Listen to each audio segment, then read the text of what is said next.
You can't. Sometimes you can't make people happy, and Yeah, actually, uh, you can make, what is it? You can make some people happy some of the time. You can't right. make all the people happy all the time. That's just Correct. And that's why you go to Hilda's House of Pain and you get a discount and they understand that. And that's the important thing. So we're good. now. The Yes. other thing is, before you start the show, I mean, I know you've started recording. Yeah, yeah. Before you start the show, Sure. since Usman is engaged uh, um, well, World he's conflict. the, let's call this collateral damage. This is the Right. collateral damage of the spit or spit spat going on between India and Pakistan. Yeah. India are sort of throwing missiles in Pakistan's direction. Pakistan is throwing missiles in India's direction. But the net Hmm. consequences, on a serious level, they're hitting somewhere near where Usman is. Yeah. And in Pakistan, I don't know about India, in Pakistan, when you have these kind of emergency states, sometimes there are power cuts. Some Right, right. for not because True. there's deficiency of power, but in For terms good of reason. safety Yeah, and yeah, yeah. security, No, no. Yeah. and Wi-Fi cuts. There's a lack of consistency. So I guess Usman has a reasonable excuse not to be here today. First of Um, all, here's how I look at this. I think he made a phone call on Monday because we and asked him what he was arranged going to it. talk And about. I arranged think it. he arranged it because he said with He the text arranged it. message we got a few hours ago said there was a drone that dropped near my house. Now I checked, I and think that was a pre-written text message. It was it very was, well it was a planned. pre-written. And the other part of it was I checked. It's an Amazon drone. It dropped off a package. So this excuse, the dog ate the homework stuff. Yeah, I'm just saying, just because he couldn't come up with out of 27 Habanos cigar companies, he couldn't come up with a history. Yeah, I'm just saying. But you were going to give us a history today. So, but all kidding aside, I'm going to give you the uh, history in from my perspective. I like crystal I'm a control. little bit of a raconteur, as you can tell. Ooh. I don't Hmm. really talk much, but when I start talking about things I enjoy, I apologize to your listeners. Yes, I yes. It's apologize your to the show. Why do you Spotify. apologize to our listeners? It's your show. I'm too humble and low a person for this to be my show. It is Here we our go. show. It is That's our our. sure. It Whatever you belongs say. to the world. Here it comes. Okay. Um, and that's the way and this is why you sort of like, you dial into London, you get a little bit of false Savoir-faire. humility, you get a little bit of bravado. I may not look English, I You may not sound it. look but surface, but English is my second language. How am I doing okay? Okay, look, first of all, looks have nothing to do. You look just as English as anybody else. Well, Except you you see, I don't agree with this. We could have a whole topic, very we could well. have this as a topic of the whole conversation. English means English. I don't believe first of all, I'm not born in England. Second of all, culturally, I'm not English. You were born in English Brooklyn. implies Right. Anglo-Saxon. Um, Some, personally, this will piss off a few people. I'm not here to piss people off. I'm actually quite an easygoing, calm, mild, passive, placid kind of personality. hold on. I need more Um, scotch, please. Can you give me more? Because uh, the classes aren't working. More, more, Yes, more yes, scotch. Thank yes. you. Top it up with some Jägermeister.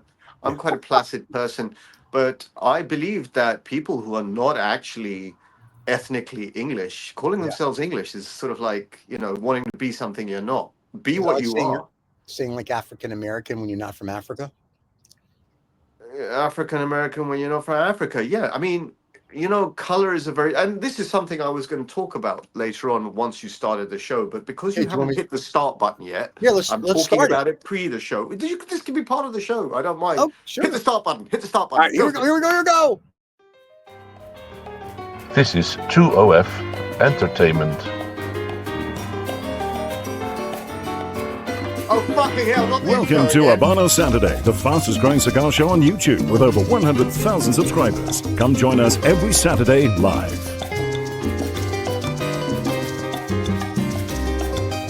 Every Saturday live.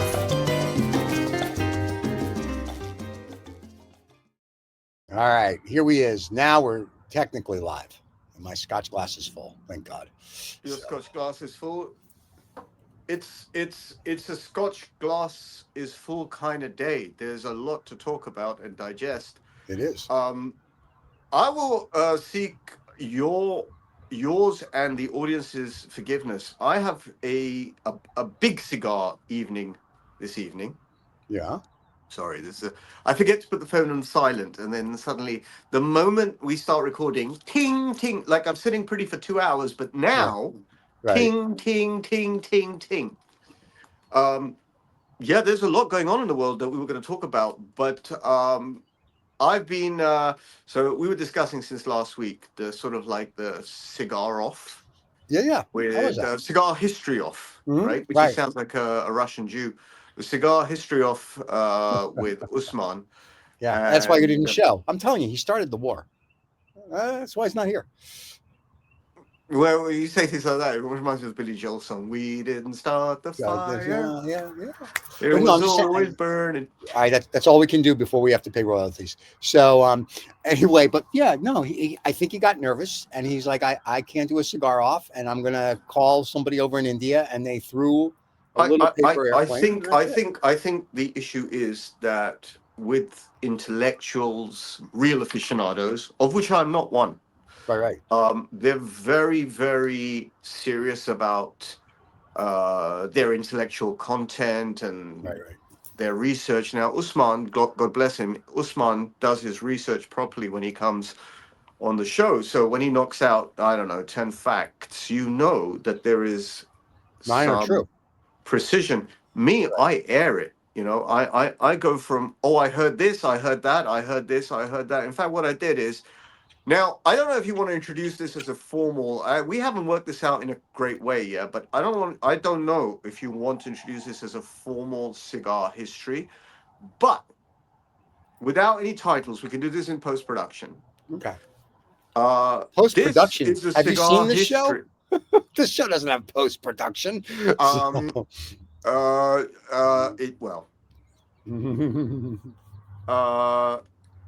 I wanted to give you a couple of minutes. Sure. On a cigar brand, Cuban cigar brand, as if there are any others. God forbid. God forbid.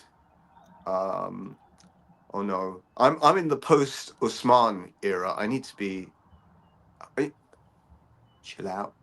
Oh my God, he's not here, so it's not going to be any fun if you're nice. He's not here, but I feel his presence. I feel the weight of his eyes, sort of like staring at me through the back of my head. Yeah, but until he's on the show where we can actually monetize it. I feel that this might be. Sorry, I didn't mean to cut you off. I try not to talk too much. I feel that this might be a bit of a cusp kind of show where things might go in a perhaps slightly different, maybe even better direction. The reason being this, instead of giving you a cigar history, it is a cigar history, but actually it'll be a bit of a cigar brand nostalgia moment. Let's call it cigar nostalgia. Sure. Okay? So me, I'm a nostalgic person. Yeah.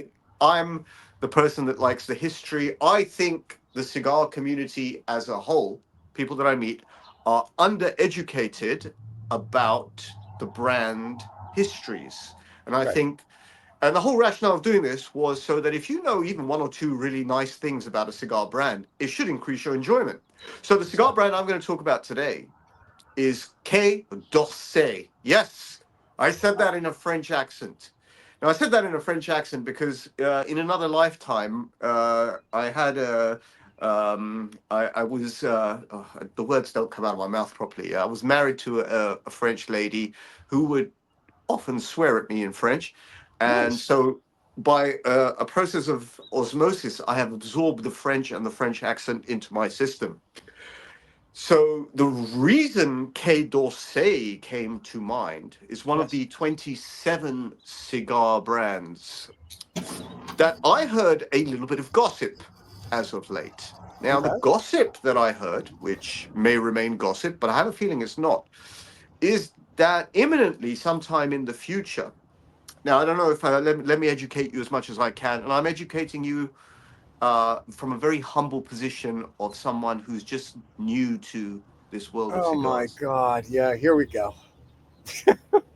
So in the 27 brands lineup, you have some super brands, you have some international. So they have sort of like like in a ranking system like you have in the army or navy or the services, you have the top level, sort of then just under. No, let's go better. Let's go for the mafia. You have capo de regime, then you have the bosses, the underbosses, their consiglieres, Right. then you have the soldiers, etc., captains and soldiers, right? So you have that ranking system, and Mhm. so you have in the Cuban cigar industry. I don't know why you focused on me just to put the pressure on me, but as you know, I take pressure really well. Bring it on. All right. No, so the reason why Quai D'Orsay, there was some gossip. There's some gossip that Quai D'Orsay may become a super brand. Um, Along the same lines as the other super brands, Cohiba and Trinidad, and Behike being a subsection of Cohiba. So it might become one of these super brands, which which means inevitably the prices are going to go up. That's what super brands are about. But then I thought that is a brand I kind of really enjoy this brand, and I thought I'd give you a little bit of history. So as much as I know and as much research as I did, um, Quai d'Orsay was started up in conjunction with in 1973. It was started up as a suggestion by a group called SEITA, SEITA, which is the, let me try and get this right, the Société d'Exploitation Industrielle des Tabacs et Allumettes. So it's a French company that used to make cigarettes, very famous cigarettes in France, Gauloise and Gitane. And what they suggested to the tobacco industry in Cuba was, can we have a French brand to market to the French audience, which has a slightly more, so this was their assertion, has a more refined taste and a cigar that's slightly lighter, slightly creamier, and that can be paired with the finer things in life, such as champagne. So it was a bit of a marketing kind of, well, it was an organic process and a marketing process that was started to give the French cigar smoking community something slightly special. And it's called Quai d'Orsay. And this happened, and it happened in 1973. And it's called Quai d'Orsay because SEITA's office was on a road on the south bank of Paris called Quai d'Orsay. I've been there. I was there a couple of years ago, smoking a beautiful Quai d'Orsay um, French regional. Okay. So that was the rationale for this brand starting up. And only as far as I know, in the late 90s, maybe even 1999, did this brand become available to the international market. In fact, before that, it was a brand that was kept specifically for France. It was meant to be sold in France and mainly at duty-free outlets for the French audience. So I thought that was a pretty sexy little historical sum up of a cigar that may become much more prominent than it even is right now. I believe there's 5 or 6 vitolas or different sized cigars, and most of them are relatively mild cigars compared to most other Cubans. Um, I'll have to give you a cue for this, so let me just check something. Uh, yes. So those leaves are grown in Vuelta Abajo in Cuba, which is one of the 5 main growing regions. I'm not so familiar with these regions. Had I been there, they would stick to my mind much more closely.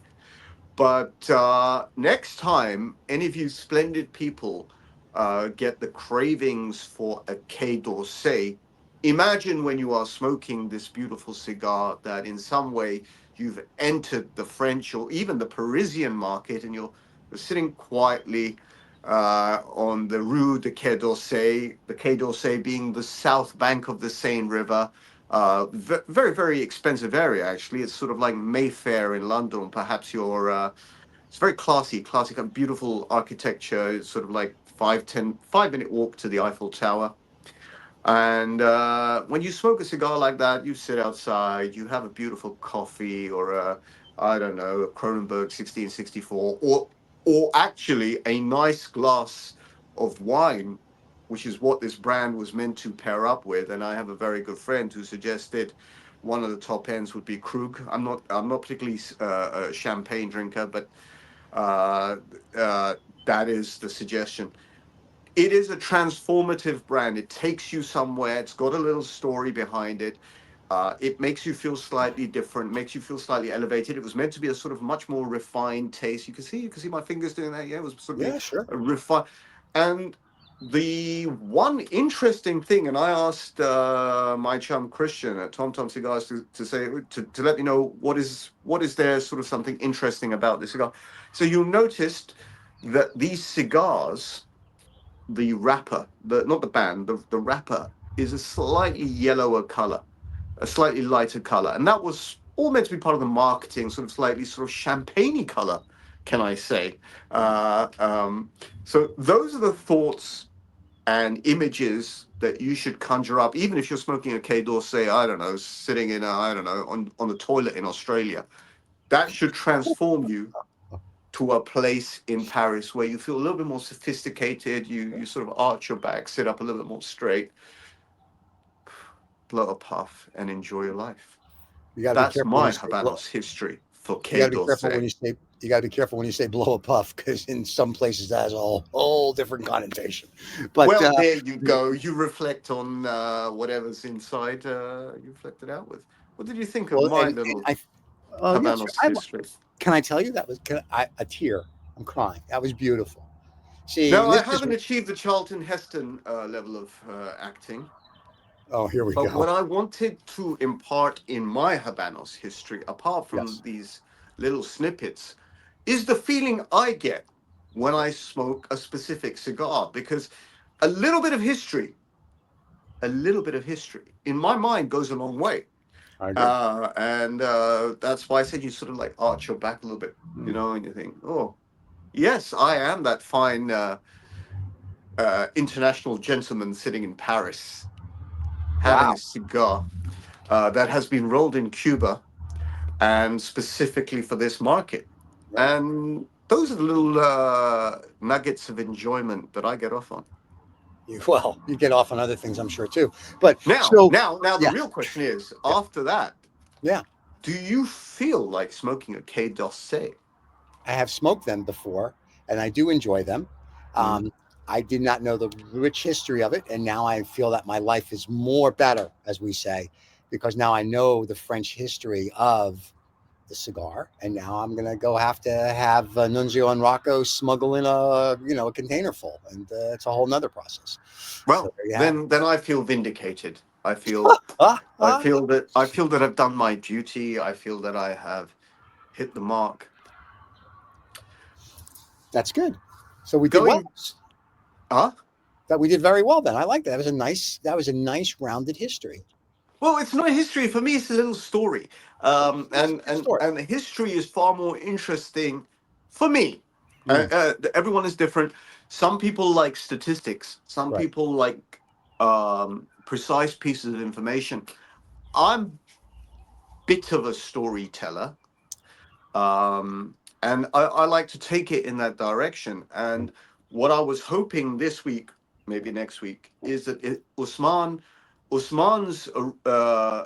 would supplement this with technical Fact. facts. These Yeah. are the vitolas. Right. Right. This is what their characteristics are.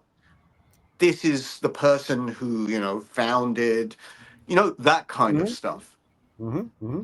And mine is more of a from a I won't say technical perspective. I'll say more of someone who's enjoying the cigar. How Right. can I increase my enjoyment apart from the fact that I'm retrohaling and trying to absorb these oils and feel what the aroma is and what the taste is and what I'm pairing with?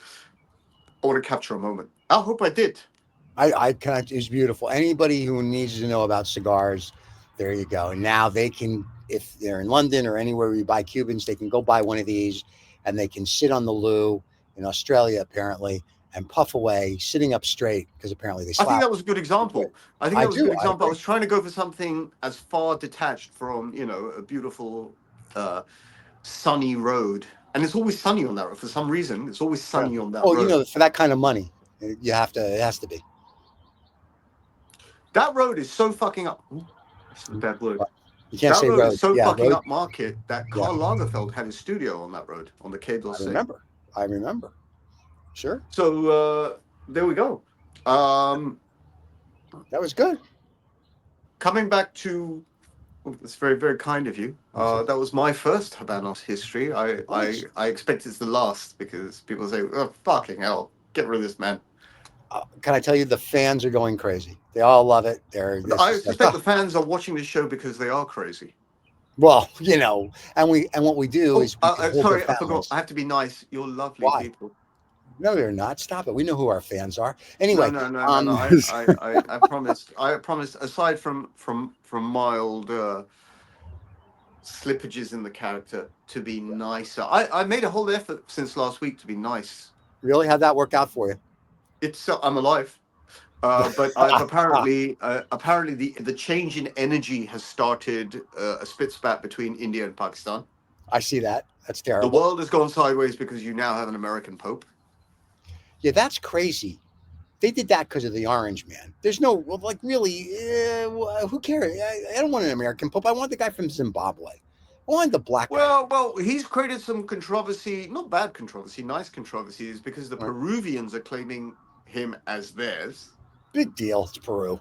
The Americans are claiming him as theirs. And the people in Chicago are having wet dreams about this. Are you kidding? They're thrilled. And the Vatican has claimed him as theirs.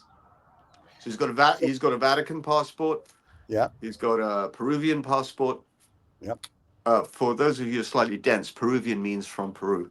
Yeah. And because people are thinking, where is Peruvia?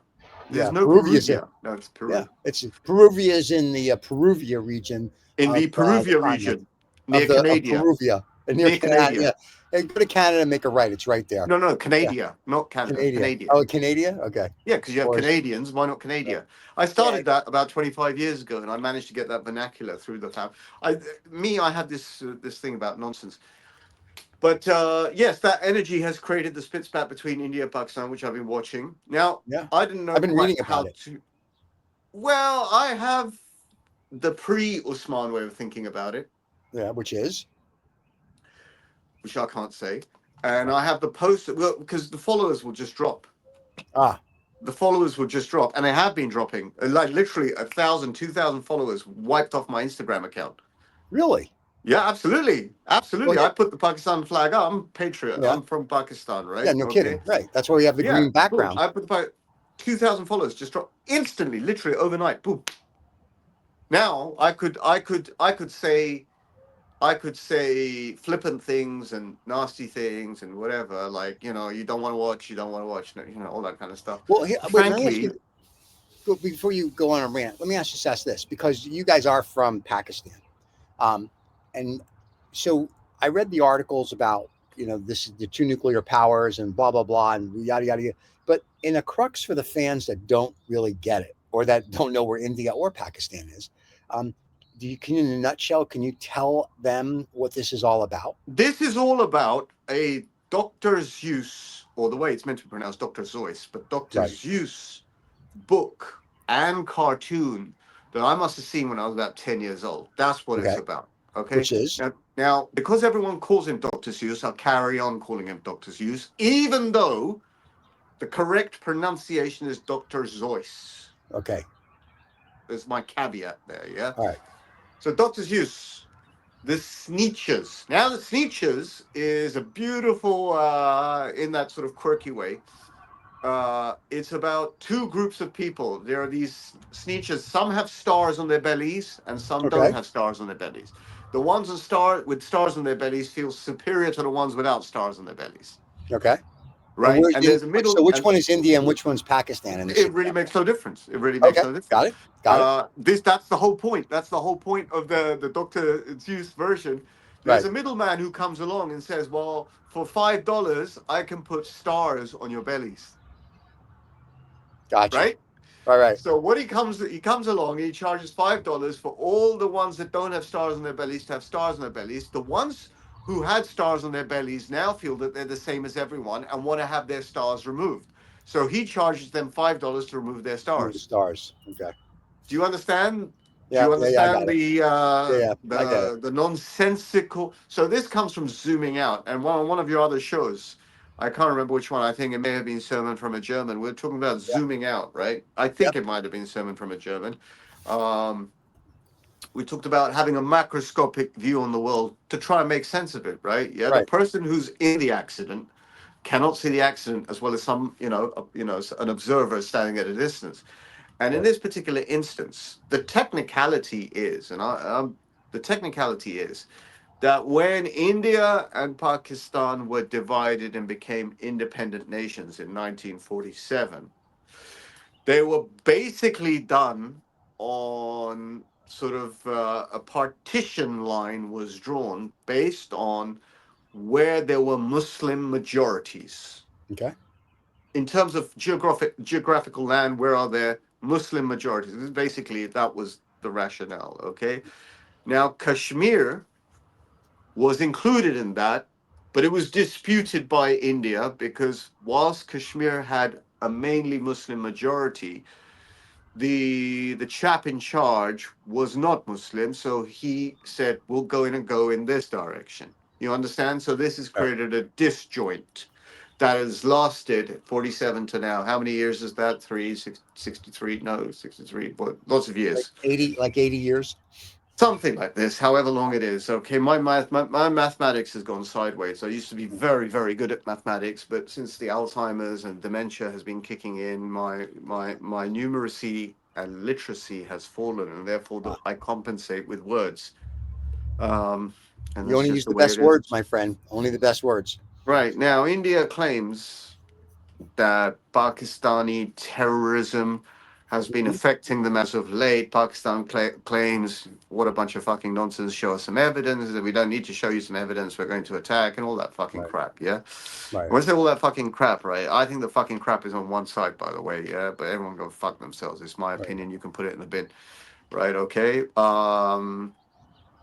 I won't tell you which side I'm on, but I do like the green curtains that you've got at the back there. Yes, yes. That's why we have the green curtain up. But I Yes. won't tell you which side I'm on No, no, no. Of course not. Of course not.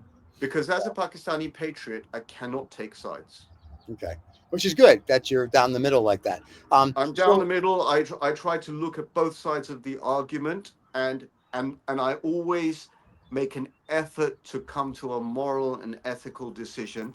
So in this particular instance, I think one side is a scumbag, and I won't say which side. of course not. God forbid. So, but Um, let me ask you this: isn't there a way? And I mean, I know you don't sit in the parliament of either, but isn't there a way for them to resolve this peacefully, or is this literally just like we're back in like the second century, and this is just a religious war? well, many people have put it that well, there's some interesting spin outs, and people may be wondering the relevance of this to a cigar show. Well, this is Sure. what people who smoke cigars talk about, Talk about. and we That's fix correct. the world by talking about it here, right? Okay, I'm only talking about it because I find it it's kind of like on topic, but Yeah. um, many people say that because Pakistan has shot down some of these very sophisticated Rafale jets that Right. India has, that China is pulling the strings. You know, we talked about this on some other show, that it's not the Yep. people in power, it's the people who are above that who are The actually in power. power. Everyone else is a fucking Right. puppet, yeah, right? Right. So it's all this kind of sort of like smoke and mirrors, da da da. And then you have global war analysts who are actually looking at the situation very carefully and trying to work out how is Pakistan doing this.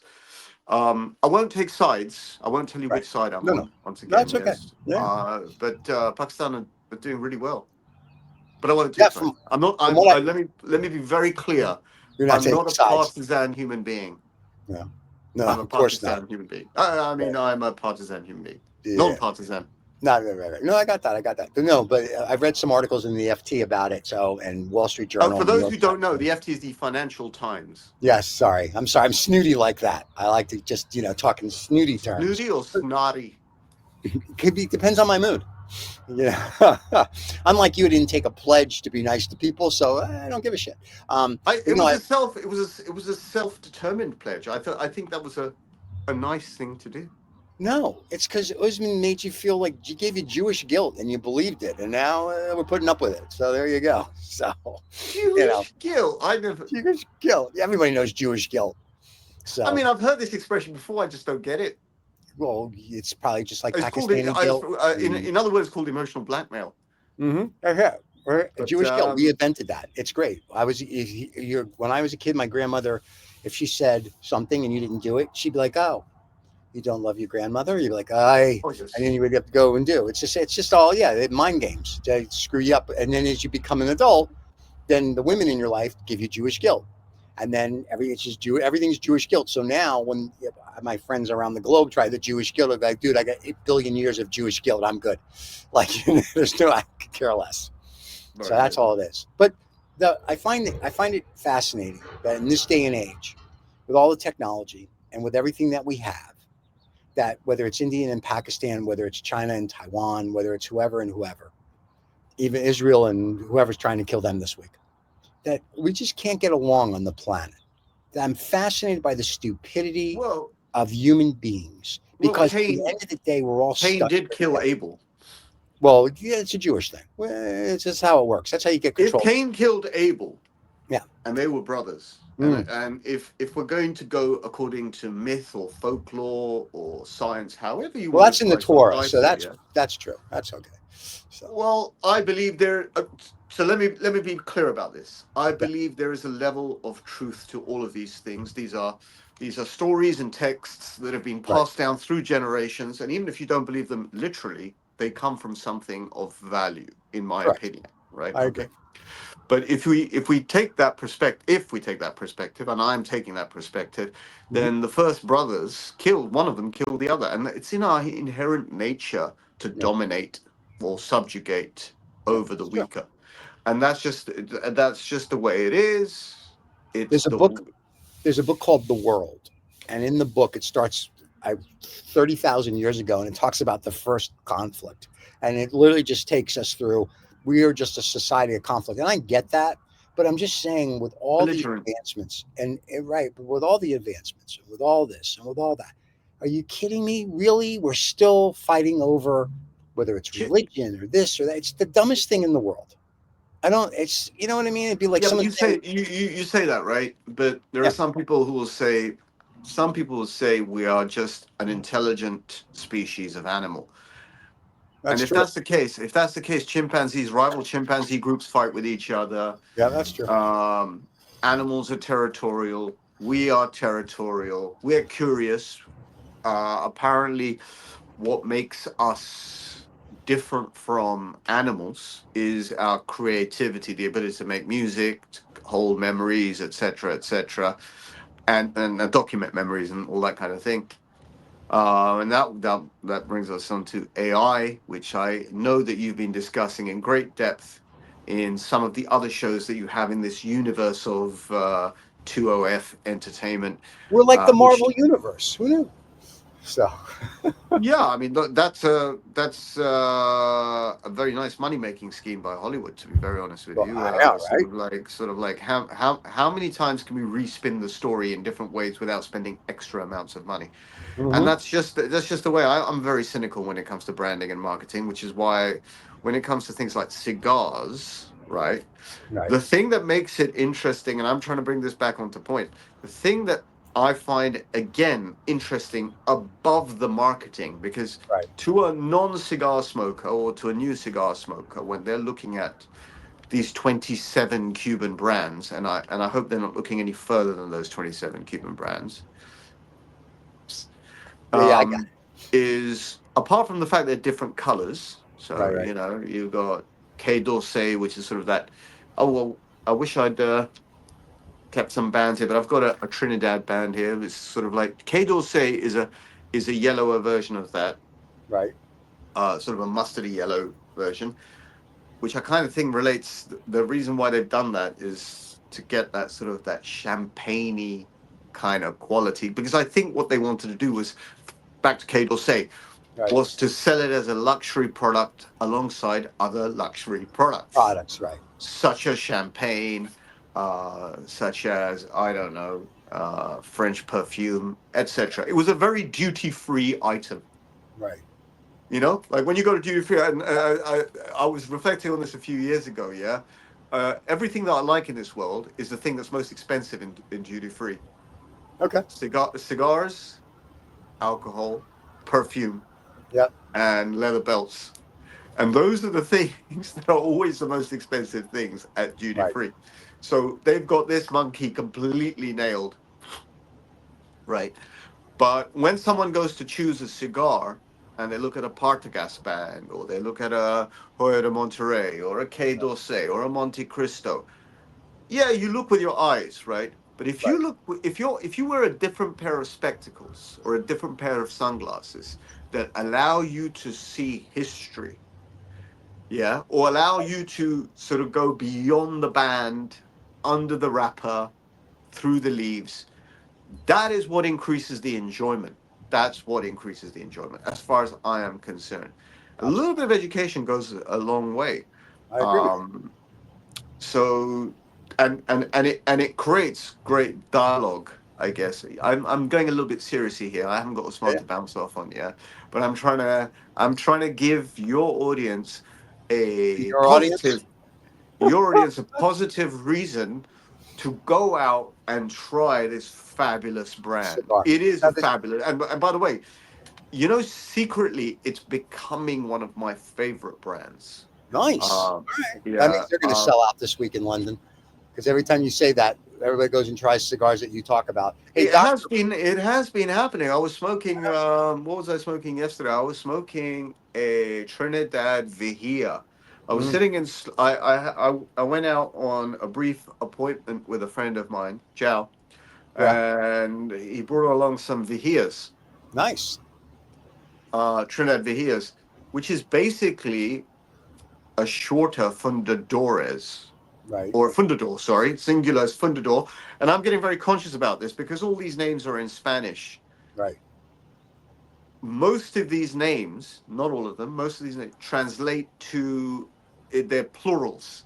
So if you have a single stick, you have to shorten the name. So Right. Fundadores is the size of a Right. cigars, but Fundador is a singular. Gotcha. So I'm just trying to exercise my discipline in this to have a better understanding. But I was smoking this, and so I happen to know in London the Cuban lady Ana Lopez, who was responsible for the blending and creation of this cigar. So when you have those things circulating in your head, your mind is slightly somewhere else when you're smoking a cigar. It's not just a cigar. It's sort of Right. a little bit of a history lesson. It's a little bit of a journey. It's a little bit of a memory. If you're smoking a cigar from I don't know, 1998, Yeah. and you know it's a cigar from 1999, apart from enjoying, hopefully it's aged well, hopefully it's given you something, but you can transform yourself back to 1990. Where was I in 1998? Right. And this was a cigar that came out that year. So those things should hopefully put a smile on your face, increase your enjoyment, Right. and create love and peace in the world, as I have now Oh chosen shit. to do. Yeah. As Yeah. I've now Whatever. chosen to do. Really? That's. I just threw up in my pants. I found that my belligerent nature Yeah. was literally getting on the tits of some people. Really. Yeah. I really Um. feel bad for them. So, As do I. yeah. Yeah. I don't really feel that bad for them. As do I. Do you feel that there's a level of falseness in my delivery? Yeah. Since because I talked to you before we went live. So yes, I know This is a man trying really hard to be a better person. Yeah. You can stop. You're good. Am, am, You I- know, am I not going to win that one? I don't think. Yeah. I think. Listen. Here's how I look at it. As I always tell you, you be you, and it'll work itself out. But I'm trying so hard to be someone else. Yeah, but the problem with that is then you're going to put lipstick, a wig on, and a dress. It's a whole thing. Just be you. It's better to be you. And Dr. Bob's Nightmare says Cameroon. I'm assuming he's either from Cameroon or he's talking about cigars that you get with Cameroon wrappers. And no, and there you go. So, Okay. Cameroon. I do know a brand that's associated with Cameroon. Sure. very strongly associated with Cameroon. That's Mirafel cigars. There you go. I tried one last year. It was the Mirafel Richard or Ricard. I remember that because we talked about that on the show. Yeah, beautiful band. I mean, it's like a laser cut band. It's Yep. one of the prettiest bands in the industry. That's the best thing about that cigar. Yeah, I was going to say, because you said the smoke was horrible. I may have That's what said you that in a different lifetime. Let me Oh just my say God. that it was not to my palate. It He was said it not to my sucked and it palate. was crap. Let's just get down to it. It was the worst Unfortunately, smoke ever. I have you to fill in the missing Yes. lines. So I have to Uh, speak risen now. It's a tag team event. It's a tag team. When I tire out, you take over. That's the way it is. There he goes. So I'm becoming the new you. Awesome. That's great. So the New York Jew and the Pakistani. There's a show.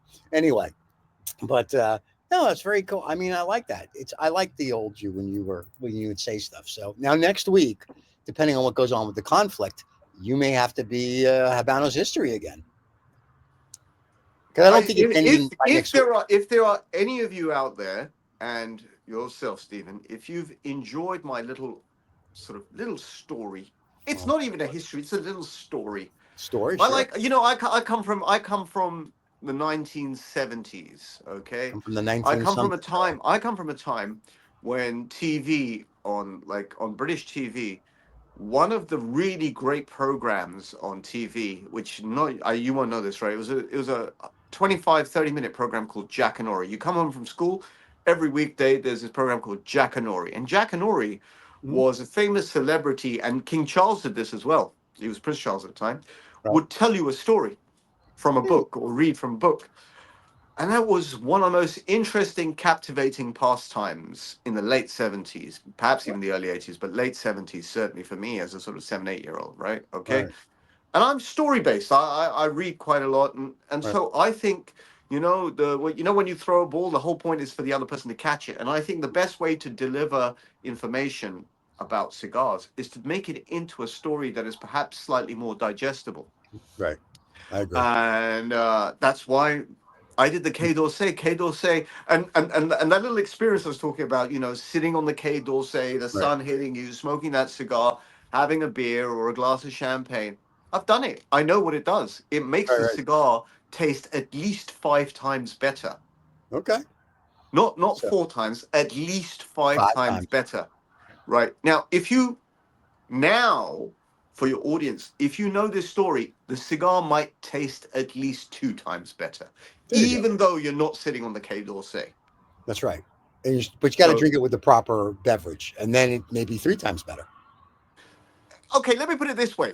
If you watch the Godfather movie, which everyone loves, I don't know anyone who hasn't seen it. There's 1 or 2 people out there who haven't seen this. 1 or 2 idiots. Oh, sorry, not idiots.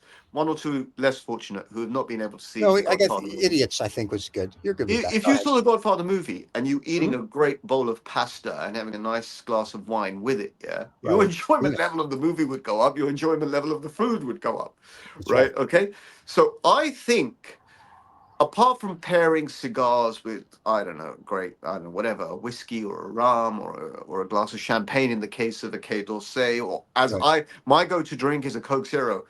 I think everyone that I smoke with knows that I have to have a Coke Zero with my cigar. Okay. And some people then talk about pairing with great food or great music or great company. I think the invisible element that people forget to pair a cigar with, or they simply don't know, is if you already have that history sitting in your head, that's that invisible story that's going on in your head whilst you're smoking a cigar. That's true. I agree with you. And so who talks about these things? I do. This show does. We're the only show that actually talks about this. Oh, now it's we, is it? Before it was Reza, it's your show. It's your history. Sorry. Now it's all of a sudden, now you're taking the credit, are you? Is that the way it is? You sort of you're a contrarian. Whatever I say is got to be the fucking opposite. Oh, sorry, I said the bad word again. Yeah, opposite was a bad, terrible word. I think we're going to get canned now. We're going to lose people. But let me encourage. No. I say this to you, Stephen, as well. I encourage all of you out there to have one beautiful fact. Yep. Or story about the brand you're smoking, even if it is a shit cigar, which is like a non-Cuban, right? Okay. Even if it's a shit cigar, well, it may increase your enjoyment, you see. Right. If you know one thing, you don't need to know three things. You don't need to know a million things. You need to know one thing that puts a smile on your face when you smoke that cigar, right? Except if it's a Apart Rocky from your own Patel. memories, apart from your own memories of the cigar, know something about that. Right. Except if it's a cigar. Rocky Patel, even if you know all the facts, it's still a shit cigar. Sorry. So there you have it. I Go ahead. That's what I thought. it Listen, won't stop people like me. It won't stop people like me saying what I say. But let me tell you this: if you spend $10, $15, $20 on a cigar, which is sort of whichever, I mean, whatever cigar, we're talking about New World cigars. If we're aiming at your US audience, right? I no, mean, we well, have a let's go. global audience. Okay. I wasn't going to do this. But let's say if we were going to talk about Davidoff cigars, right? Okay. I had one the other day. I remember I sent you the picture of the late evening Churchill. I enjoyed that one. That's So, I mean, right. The late that's hour. what- The late hour. I love that. They're best. That's one of the best cigars out there. Non-Cuban. Now, the reason of the proliferation of Davidoff in the Yeah. USA is because Zeno Davidoff, um, sort of has created this slightly mythic character in his name for having been around. Well, Davidoff were originally Cuban cigars, right? Before they moved production to Dominican Republic, right? Okay. Right. But Davidoff is a very well recognized, very old school luxury brand. And they would produce cigarettes as well. There were Davidoff cigarettes they used to smoke. I mean, you can still get them. Yeah. And in the US market, because you can't get the Cubans, what you can get is something that's kind of associated with Cuba, and the name is a luxury product. And you're still so if you know a little bit about that history, a little bit about that brand, more than most people know. Most people say, oh, it's a luxury brand. Why is it a luxury brand? Right. We said, well, actually, it's a luxury brand because originally it was of Cuban leaf and the leaves were grown there and it had a different characteristic. And because of this, they had to move and you kind of start investing intellectually and emotionally into the cigar. And if you know something that most people don't know or few people know, it will put a smile on your face when you smoke it.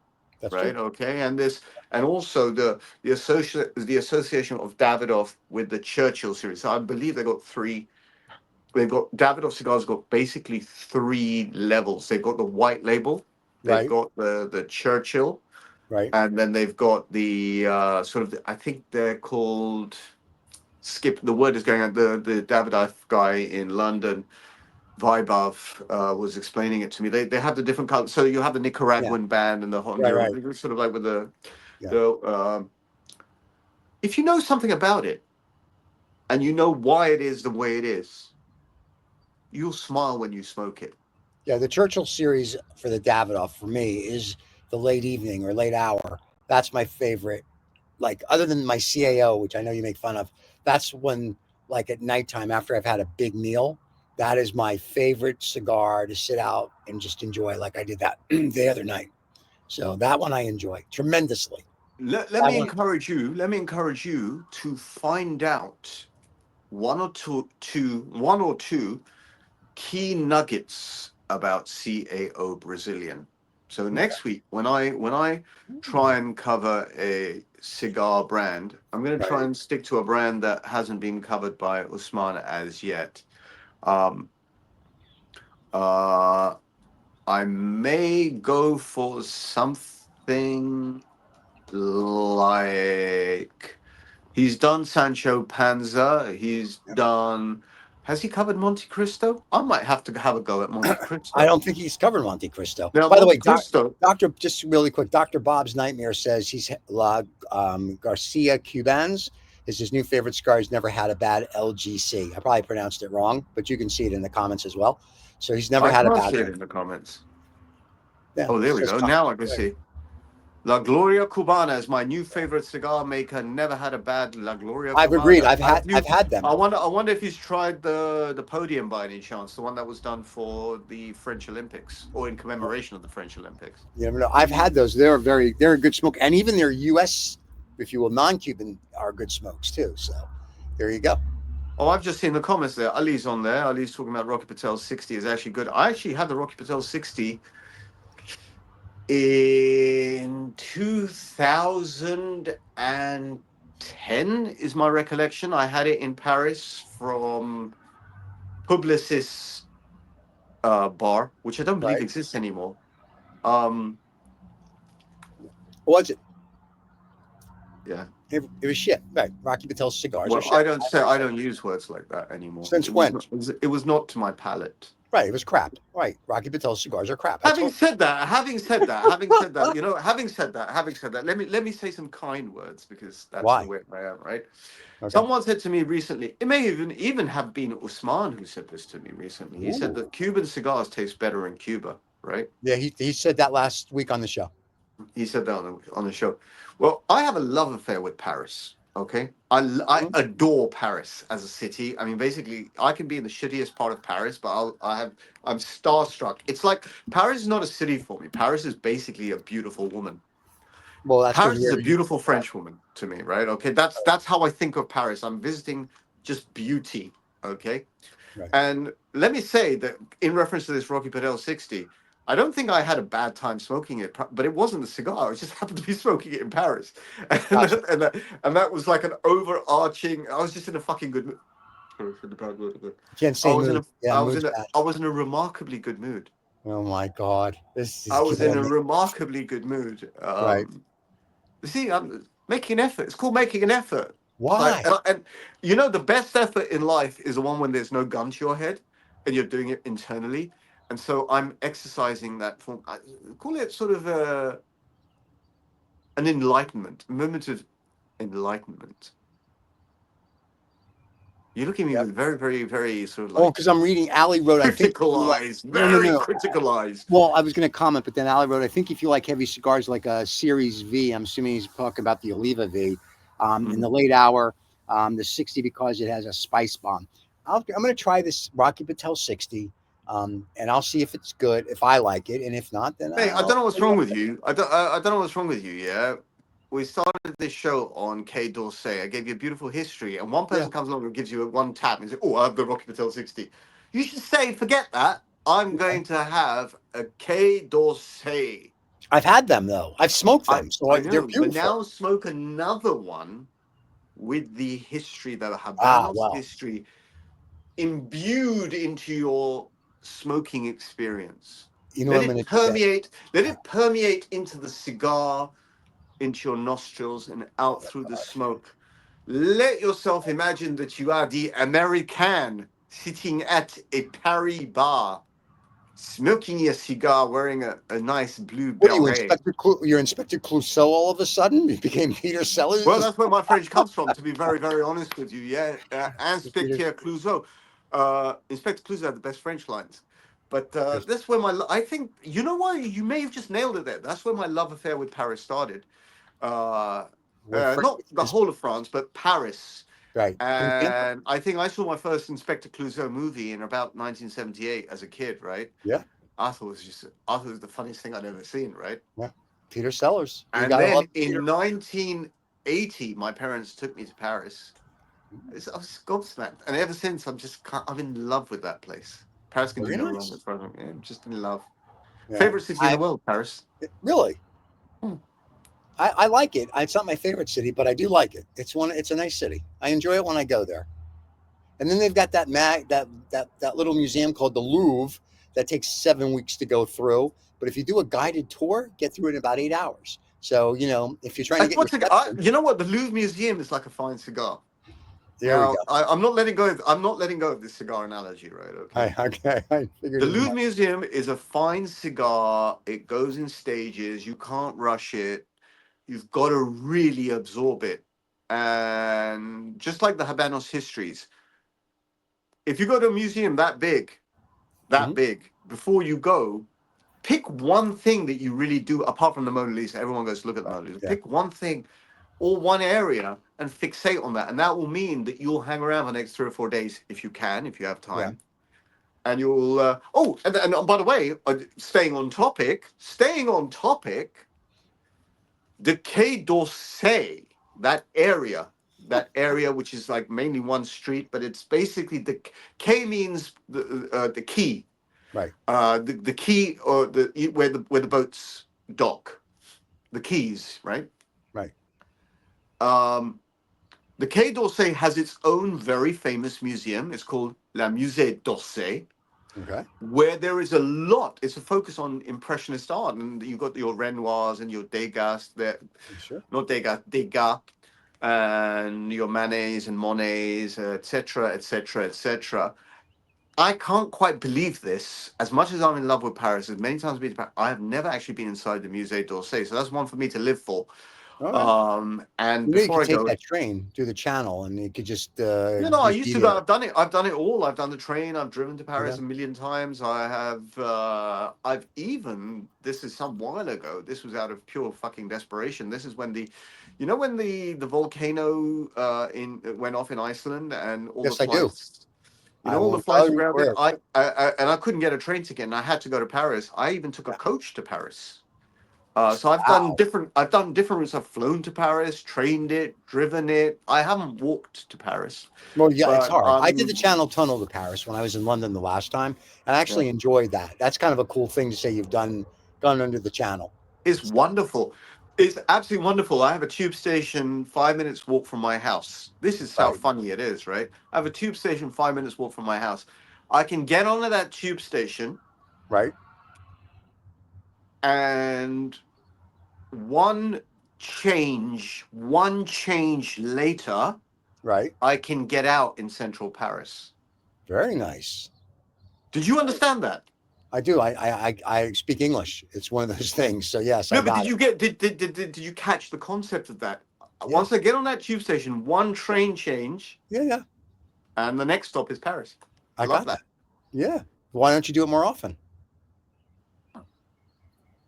All right, if that's a challenge, I'll do it more often. If I'm just saying. I mean, I'm both open, your. since in this post-Osman era, I'm open to There we go. challenges. I'm But open my to these point is challenges. this quasi doozy whatever cigar you just talked about. Why don't you go and smoke? Oh, I talked about it so much that you can't remember the name. It's the Quai d'Orsay.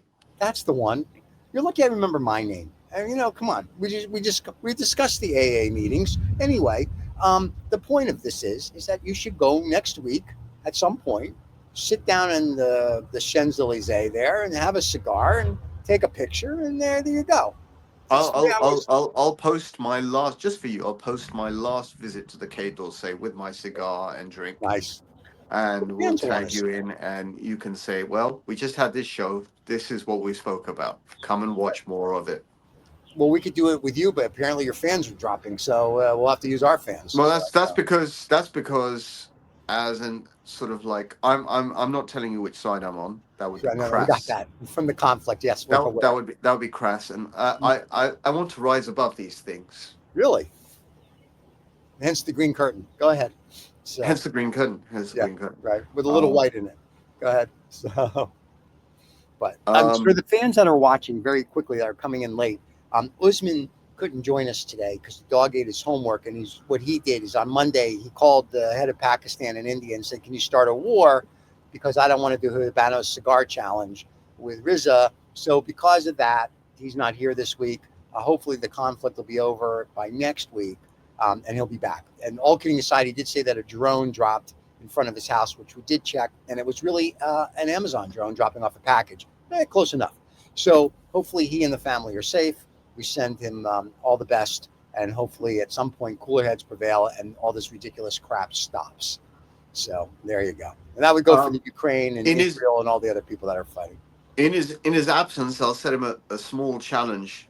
Maybe he can supplement my little story on Quai d'Orsay with some facts that I omitted. Maybe audience members can, if they have some facts about Quai d'Orsay that increase the enjoyment of this cigar brand. Yeah. Send them in. It'll be nice, right? It'll be beauty. And then the Dr. Bob is saying he missed the hovercrafts. I remember the hovercrafts that used to go through the channel. They go to France. Remember the hovercraft? Now, I'm getting on now. I don't remember hovercraft going all the way to France. Hovercraft is so. You could be perfectly right about this. I just don't remember it. Right. Yeah. Hovercrafts used to go to places like the Isle of Wight. Okay. But my recollection is that there were not hovercrafts. Maybe they were sea cats. They were sea Yeah. cats or something like that. That went to France, but Maybe. I I remember the hovercraft. I Yeah. stand corrected if Yeah. I'm wrong on that. I remember the hovercraft. We never took one, but I remember seeing them and whatnot. I was like, that's pretty cool, but that was it. So I don't know where they went to. But They float on yeah, a. they float. I know how that works. I'm just saying I've They never rise up been on a cushion. Yeah, a bear. It's Yeah. amazing. Look Hot at that. air. Hot air. That's why they watch this show and they fill the hovercraft. There you go. So very cool. Well, my friend, I think we got it. We talked about the new pope. Anything else you want to say to the new pope before we go? So I find the pope making process very, very exciting. Why? Again, this is a history thing. It's a history thing, and if anyone doesn't know, they should watch this movie Conclave, and it's not because of Conclave. It's a great flick. I've always been fascinated with this mysterious institution called the Vatican. I've always been fascinated with it because it's quite fascinating. I've been there maybe 2 times, 3 times, All right. and I get lost into the artwork and architecture, but mainly the mythos behind it. Mm. And yeah, you could tell from the way I talk. I like the sort of history, the narrative, the story. And there's always a story, and the story makes everything more enjoyable, I think. Yeah. I agree. So when it comes to this Vatican thing, when it comes to the Pope, so I get the feeling that Pope Leon the 14th, or Leon is the Latin name, Leo the 14th. I have a feeling he was Pope Francis's well-wisher and sort of right-hand man, because he apparently is going to carry on with that kind of sort of smiling, laughing, much more digestible format of Catholicism. Maybe he's going to let the popes finally marry again, like they did back until the 600 CE, where the pope's like, no, you can't marry. That'd be awesome. You could have popes and penguins marrying. You have little baby penguins. Who knows? People make up. I think that was unkind. People adapt doctrine to whatever suits a consensus. Right. It's very few people who go out there and change the narrative. But let's see what he does. He looks like an interesting fellow. He looks like a normal fellow. They're all normal before they become pope. I was just going to say, I could be the pope. Well, not really, but I mean, I could. The first Jewish pope. Come on, that'd be cool. I hope you don't forget people like me when you become pope. I'm already the dictator of the world, so I still talk to you. You might be the first pope walking around the Vatican smoking a CAO Brazilian. I was going to say smoking. No, I smoke Cubans. If I'm the pope, I'm smoking Cubans because it's not illegal there. So there you go. So and the Davidoff every now and then, which we have to say, RZA had an orgasm in December with Davidoff's Year of the Snake. So let's just let's not forget that. And then Dr. Bob's Nightmare says drone cigar delivery would be a game changer. Yes, it would. Oh, that would be awesome. So any cigar, because lightweight product, relatively lightweight product. Could you imagine if you had a cigar store anywhere in the world and your client calls up and goes, "Listen, I need a box of whatever," and if it be there in 20 minutes and your drone dropped it off, that I would be ordering all the time. That'd be awesome. Actually, that's it's all going to happen in the next 30, 40, 50 years. All these things are going to be happening. It's just now talking about them is just more fun. But these things will be part of everyday life. Well, this is if we survive the next 30, 40, 50 years. Because you've got stupid going on in Eastern Europe. We've now got stupid going on in, that other part of the world. You got stupid in the Middle East. I mean, you have China and Thailand. It's if we don't all come together, there's not going to be 30, 40, 50 years. I'm just saying. It'll be. Well, let me say this to you: on the cusp of World War One, or on the cusp of World War Two, people would have had that same sort of sinking feeling to some extent, right? Okay. I think the world is not necessarily going to stay bad, but I think there is some trend towards closure coming. That's what I think. Yeah. And I think that's the UFO alien things that we talk about, but that's another show. I think so. I actually watched that show of yours that I wasn't able to participate with, and I was sort of kicking myself, if you could kick yourself, that I wasn't there because I had a few choice things to say. That's when the other Reza can. Why don't you say them now? I think I just did. I said them in the most harmless way possible. Yeah, pussy. Anyway, maybe we'll do another UFO show on this. If Usman's not here next week, because we did a UFO pyramid show a few weeks ago on the Cigar Show, I mean, we could actually do that. I would have. I mean, I wish you'd stop calling them UFOs. They're not UFOs. What are I they? think this culture of calling these things UFOs just creates a mystery. They're just aliens. Finally, just accept. We've been visited by aliens for the last 100,000 years. This is throughout any bloody history. No, You millions. said this. You said this very well. In fact, I found that your version of it was the clearest version. It's all around you. Yeah. It's all around you. The fact that not you, I mean, as a society, as the fucking alien hasn't appeared, the spaceship hasn't appeared over New York, is not the issue. All these things have appeared before. Right. Throughout history. That's what we were discussing. I mean, I'm inclined. Yeah. Like, I don't. It's not about belief or anything like that. The evidence is in front of you. It's everywhere. It's absolutely everywhere. The evidence is there that we are not the most intelligent version of humans or any other species that's ever existed. We think we are. This is a narrative. You might even be able to go back 500 years ago and sort of, if you could see us in the future, say, well, we've got a lot more technology, but we're still as dumb as we always were. Yeah. Right? We've got a lot more technology. We've got more tech. But as a human species, we're still hell-bent on wiping each other out. So we're still in the... Maybe one day this will be called the Dark Ages. The enlightened Dark Ages. Like, we're so smart. We have so much literature. We have so much history. We have so much reference to positivity, and yet we still behave in such belligerent ways. Like Neanderthals. Here's what's really funny, though. Think about when AI finally takes over. AI will be smart enough, and I said this on the show, so for you people that want to know what we're talking about, it's called Sermon on the German. You can either get it on wherever you get your podcasts on this channel, or you can see it in our playlist. But what I said was, who's to say that humans aren't just AI that was created whatever years ago? The other thing is, the AI we're creating at some point is going to look at us as like, you're dumber than a box of rocks. I'm going to get rid of you. Well, sorry, Karen. Yeah. I was going to say, the other thing which I find fascinating is that, I read books on Egypt and all these history books, which I like. And I'm fascinated with the fact of how they were able to make these monoliths and these engravings and whatever. And, they had like these little bronze tools, they say.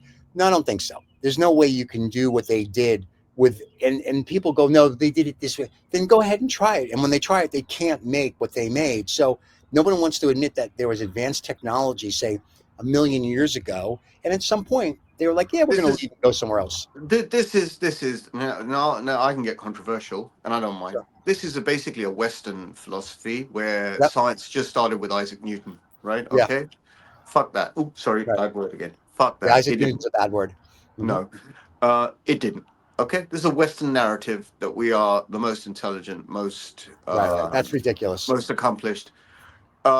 It clearly is ridiculous. Just because you can make a bomb, it doesn't mean you're intelligent. It means it means you're stupid. I mean, these are Alfred. Is it Alfred Nobel? Yep.